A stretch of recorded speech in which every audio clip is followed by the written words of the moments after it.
Évangile de Jésus-Christ selon saint Matthieu.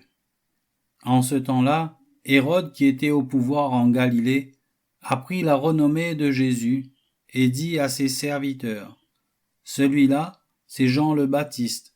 Il est ressuscité d'entre les morts, et voilà pourquoi des miracles se réalisent par lui. » Car Hérode avait fait arrêter Jean, l'avait fait enchaîner et mettre en prison. C'était à cause d'Hérodiade, la femme de son frère Philippe.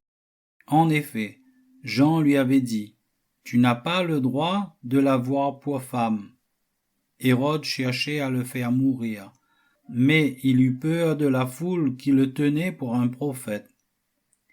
Lorsqu'arriva l'anniversaire d'Hérode, la fille d'Hérodiade dansa au milieu des convives, et elle plut à Hérode. Alors il s'engagea par serment à lui donner ce qu'elle demanderait. Poussée par sa mère, elle dit : « Donne-moi ici, sur un plat, la tête de Jean le Baptiste. » Le roi fut contrarié. Mais à cause de son serment et des convives, il commanda de la lui donner. Il envoya décapiter Jean dans la prison. La tête de celui-ci fut apportée sur un plat et donnée à la jeune fille, qui l'apporta à sa mère. Les disciples de Jean arrivèrent pour prendre son corps, qu'ils ensevelirent, puis ils allèrent l'annoncer à Jésus.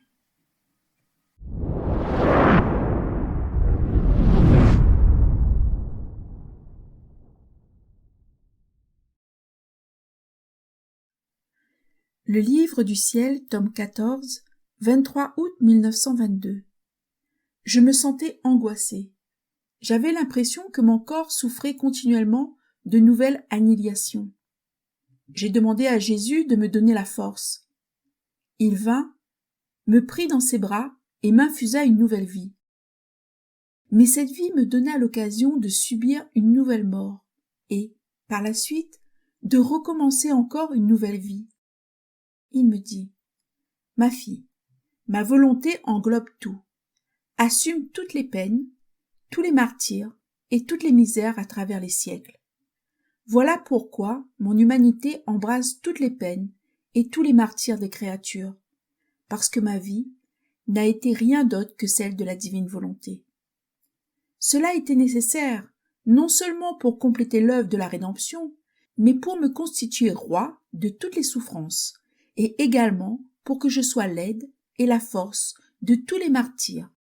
Si les martyrs, les peines et les souffrances n'avaient pas été en moi, comment aurais-je pu être la source de l'aide, de l'assistance, de la force et des grâces requises dans les épreuves des créatures?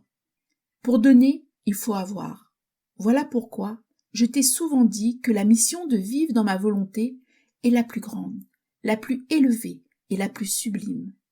Il n'y a aucun autre appel qui, même de loin, lui soit comparable. L'immensité de ma volonté amènera à leur achèvement tous les martyrs et toutes les souffrances. Ma volonté est la force divine qui les soutient. Les âmes qui vivent dans ma volonté constituent le réservoir des martyrs et des souffrances.